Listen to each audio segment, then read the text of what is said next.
Olá a todos, estamos iniciando mais um vídeo nesta Semana Santa aqui no canal da Igreja Luterana de Interlagos. Quero conduzi-los nesta segunda-feira na Semana Santa a mais um texto, um estudo de um texto do Evangelho de João. A nossa proposta para esta semana é exatamente esta. De hoje até a Sexta-feira Santa estaremos focados no Evangelho de João. Ontem, domingo de Ramos, nós estudamos o Evangelho de Lucas, a entrada triunfal de Jesus em Jerusalém.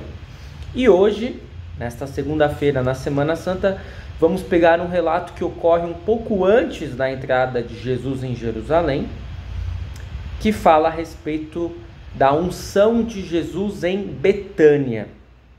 Que todos possam ter uma abençoada reflexão. Se você quiser seguir comigo a leitura, é o Evangelho de João, capítulo 12, versículos 1 a 11. É este trecho que nós iremos ler inicialmente. Depois eu quero trazer alguns destaques do texto e fazermos uma reflexão que terá como título Perfumes e Cabelos. Perfume e cabelos. Que todos possam ser abençoados. E diz assim então: 6 dias antes da Páscoa, Jesus foi para Betânia, onde estava Lázaro, a quem ele tinha ressuscitado dentre os mortos. Prepararam-lhe ali uma ceia. Marta servia, e Lázaro era um dos que estavam à mesa com Jesus.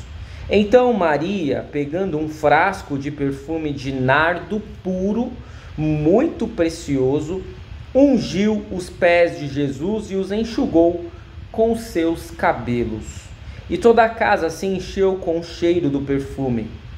Mas Judas Iscariotes, um dos seus discípulos, aquele que estava para trair Jesus, disse: por que este perfume não foi vendido por 300 denários e o valor não foi dado aos pobres? Ele disse isso não porque se preocupava com os pobres, mas porque ela era ladrão e, tendo a bolsa do dinheiro, tirava o que era colocado nela. Mas Jesus disse: deixa que ela guarde isto para o dia do meu sepultamento, porque os pobres estão sempre com vocês, mas a mim vocês nem sempre terão. Uma numerosa multidão dos judeus ficou sabendo que Jesus estava em Betânia. Eles foram até lá não só por causa dele, mas também para ver Lázaro, a quem ele tinha ressuscitado dentre os mortos. Mas os principais sacerdotes resolveram matar também Lázaro, porque muitos dos judeus, por causa dele, voltavam crendo em Jesus. Este é o nosso texto proposto para esta segunda-feira na Semana Santa. Vamos então a alguns destaques neste texto. Temos alguns personagens que já são conhecidos. Os irmãos Marta, Maria e Lázaro. Nós temos também Judas Iscariotes e pessoas planejando matar Lázaro. Eis os personagens. Vamos analisar aos poucos cada um destes personagens, alguns que têm menos destaque e, claro, a personagem de maior destaque depois de Jesus. As irmãs Marta e Maria protagonizam uma cena muito interessante lá no Evangelho de Lucas, quando uma delas está muito empenhada em receber Jesus em seu lar e ela não para. Ela vai até a cozinha, ela está limpando a casa, ela está preparando uma refeição a Jesus, mas uma delas está prostrada diante de Jesus, digamos assim, fazendo sala a Jesus. Você se lembra quem é quem? Quem é a atarefada? Quem é aquela que está ouvindo Jesus? Acertou quem disse que Marta era a mulher que não parava, e Maria era aquela que havia se reclinado para aprender com Jesus.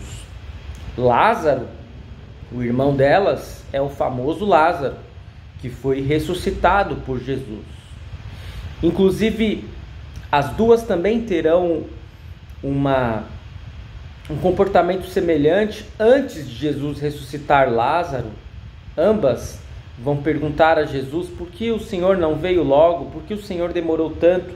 Se o Senhor tivesse chegado a tempo, nosso irmão não teria morrido. Portanto, Marta está lá, sempre em seus afazeres. O texto diz que ela servia. Lázaro era um dos que estavam à mesa, e depois vai surgir um relato que só o evangelista João coloca, que indica que muitos estavam pensando em matar Lázaro. Por quê? Porque a ressurreição de Lázaro fez com que muitas pessoas crescem em Jesus e seguissem Jesus. E claro, os religiosos, os fariseus, sentiam-se ameaçados pelo discipulado de Cristo.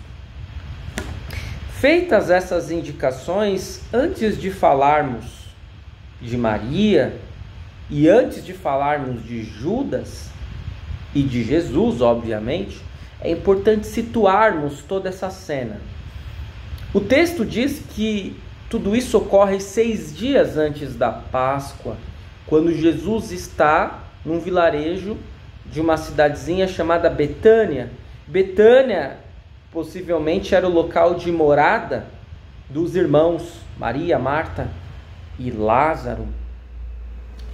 E ficava a apenas 3 quilômetros de Jerusalém. Era um local em que muitos peregrinos, pessoas que vinham de longe para irem a Jerusalém, aportavam, digamos assim, pessoas que ficavam lá hospedadas, porque Betânia era mais barato do que Jerusalém, porque havia mais espaço lá, porque ali estava muito próximo de Jerusalém, ia até Betânia, dormia em Betânia, e aí, quando chegava o dia realmente de ir para Jerusalém, era muito mais próximo fazer essa caminhada. Mas a questão é que Jesus, ele sabe para onde ele está indo. Jesus não está simplesmente indo adorar em um templo. Jesus não está indo seguir um protocolo. Jesus não está seguindo uma viagem para cumprir com uma tradição. Jesus não está indo se divertir. Jesus não está indo descansar. Eu afirmei isso ontem, no domingo, no culto. Jesus está indo para a cruz. A ida de Jesus a Jerusalém é muito clara. Ele não vai para ser servido.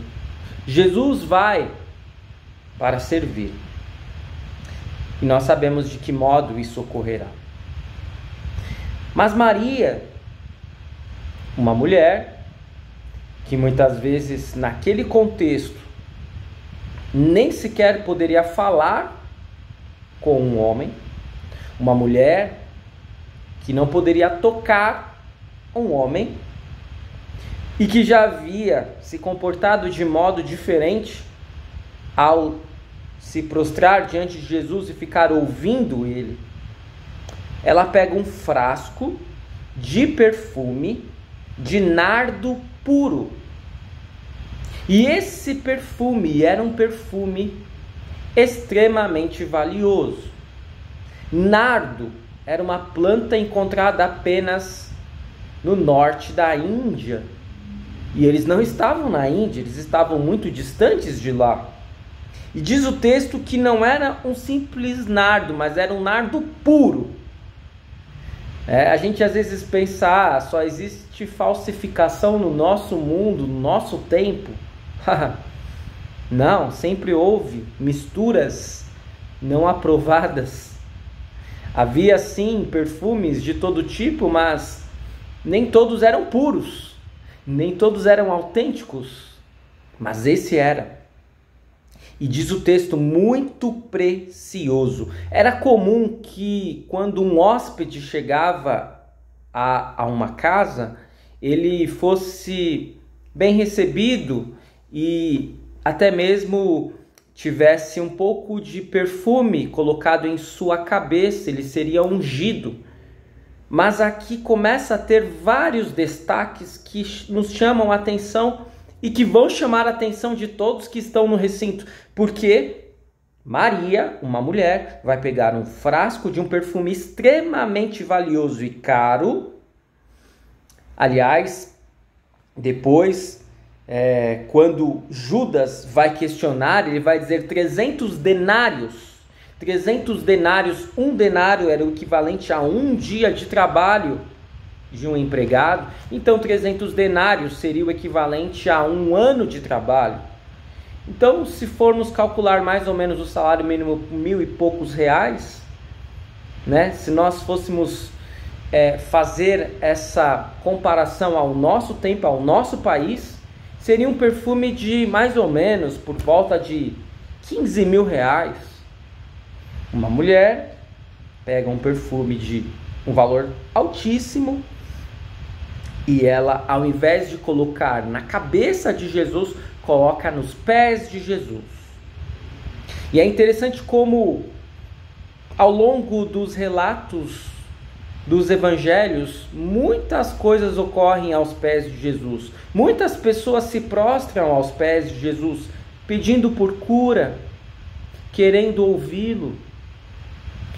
Muitas pessoas vão querer fazer o que aquela mulher fez, mas não teriam condições de fazê-lo.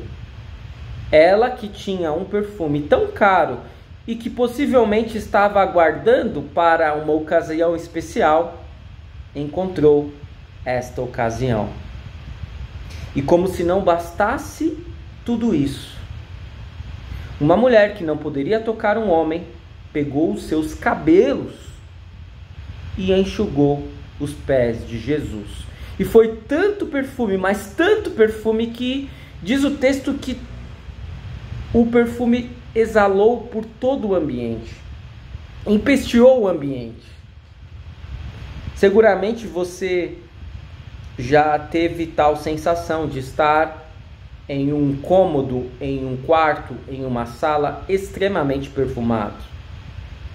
E claro, às vezes somos sensíveis, às vezes não gostamos tanto daquele aroma, mas às vezes gostamos muito de um aroma marcante.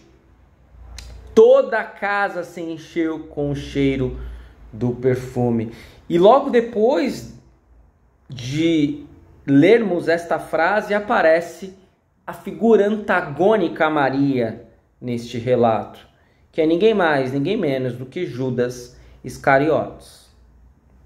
Que Judas é um dos discípulos de Jesus, todos já sabemos. Que Judas será o discípulo que irá trair Jesus, todos nós sabemos. Mas aqui nós somos apresentados a algumas informações adicionais que nem sempre nos lembramos. Judas era o tesoureiro dos discípulos. Judas guardava a bolsa, onde muitas vezes eles precisavam recorrer para se alimentarem, para se hospedarem. Judas é um homem de economia, é alguém que se preocupa com os gastos do grupo. E por isso, Judas vai questionar: por que este perfume não foi vendido por 300 denários e o valor não foi dado aos pobres? A afirmação de Judas parece fazer sentido do ponto de vista humano. Imaginem vocês, imaginem quantos pobres poderíamos ajudar com 15 mil reais, por exemplo. Muitos pobres, não é mesmo? E talvez Judas estivesse dizendo isso apenas para ficar bem na foto, E claro, Jesus conhece o seu coração, Jesus conhece o coração de Maria, Jesus sabe exatamente o que está acontecendo e ainda o que vai acontecer. E por isso, ele disse essas seguintes palavras: deixa que ela guarde isto para o dia do meu sepultamento, porque os pobres estão sempre com vocês, mas a mim vocês nem sempre terão.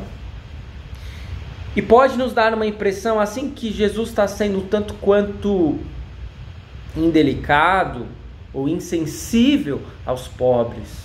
Mas a verdade é que, de fato, os pobres sempre haverão.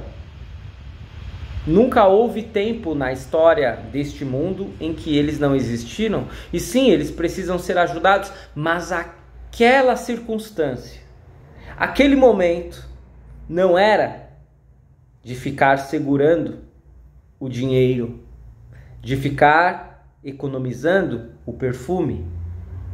E Jesus dá a indicação muito clara de que Maria está fazendo isso, pois ele está prestes a enfrentar a morte, e morte de cruz. Perfume e cabelos. O perfume, ele é utilizado para perfumar, obviamente. Nós nos alegramos, estamos vivendo em uma época em que é relativamente fácil adquirirmos um perfume, nem sempre é barato. Há perfumes de todos os preços, mas não apenas para isto que o perfume é utilizado, não é apenas para a gente sair, para a gente estar bem perfumado, para a gente fazer uma boa impressão, para que as pessoas tenham uma boa impressão de nós. O perfume até hoje também é utilizado para perfumar corpos.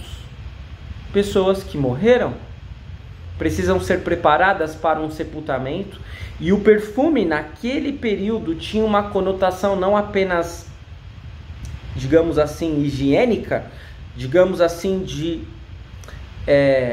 embalsamamento no sentido funerário, mas também no sentido espiritual. Perfumar um corpo significava crer que aquele corpo ele estava sendo preparado não apenas para ser sepultado, mas para renascer em um novo mundo, em uma nova vida. Os cabelos parecem não ter em si um grande significado, mas o que podemos perceber é que numa mulher, o cabelo, com certeza, vocês mulheres sabem disso, não somente dá trabalho, não somente gera gastos, mas é um dos bens mais preciosos. Portanto, o que Maria fez? Ela deu tudo o que ela tinha. Ela colocou diante dos pés de Jesus aquilo que havia de mais precioso em sua vida. Talvez o perfume mais caro, que era uma herança, que estava sendo guardada para uma ocasião especial. Os seus belos cabelos, que ela jamais havia tocado em outro homem. E ela fez tudo o que podia para exatamente servir aquele que iria servi-la. Judas, nós já sabemos a história. O ponto é que muitas vezes nós vamos ter um comportamento meio parecido com o de Judas. Se não vamos trair Jesus, se não vamos roubar dinheiro da bolsinha lá, onde estavam depositados as cédulas, as moedas que os discípulos precisavam, muitas vezes nós iremos querer fechar a nossa mão e até teremos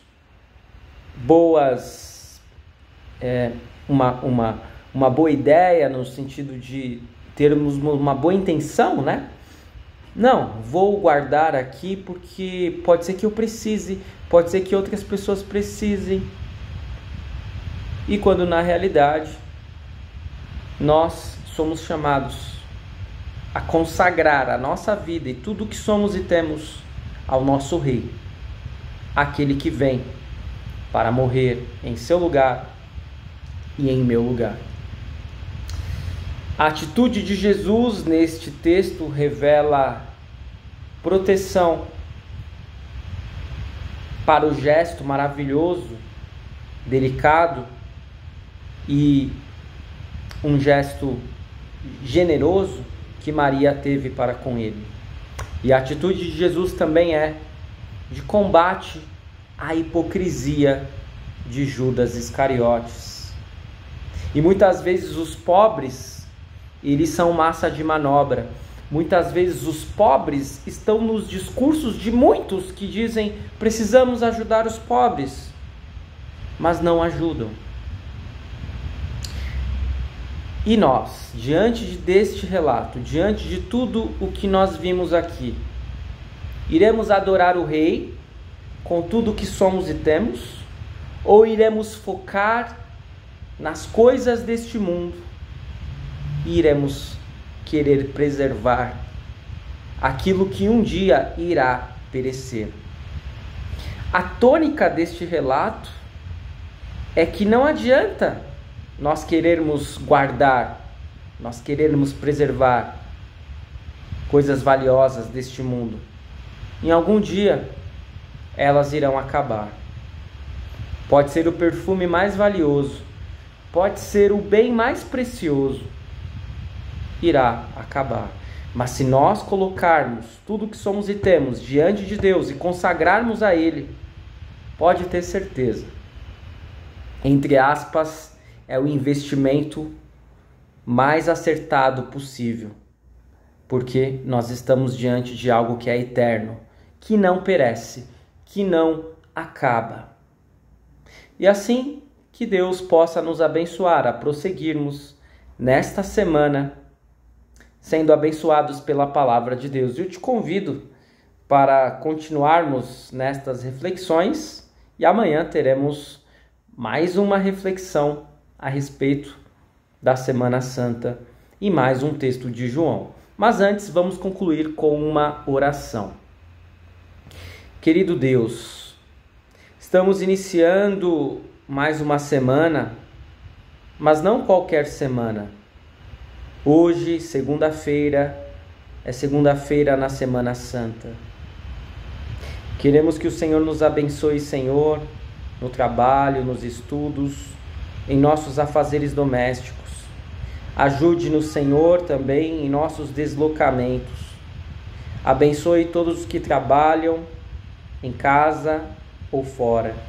Abençoe também as crianças e jovens que vão para a escola. Ajude-nos, Senhor, a refletirmos de maneira adequada nesta semana, para termos de fato uma semana abençoada. E que assim possamos, assim como Maria, dedicar-nos integralmente ao nosso Rei Jesus. Fica conosco, ó Deus, abençoe-nos e que possamos ser bênção para muitos. É o que pedimos e agradecemos em nome de Jesus. Amém. É isto por hoje. Fiquem na paz do Senhor. Uma abençoada segunda-feira na Semana Santa. Até amanhã, onde nós teremos mais um vídeo.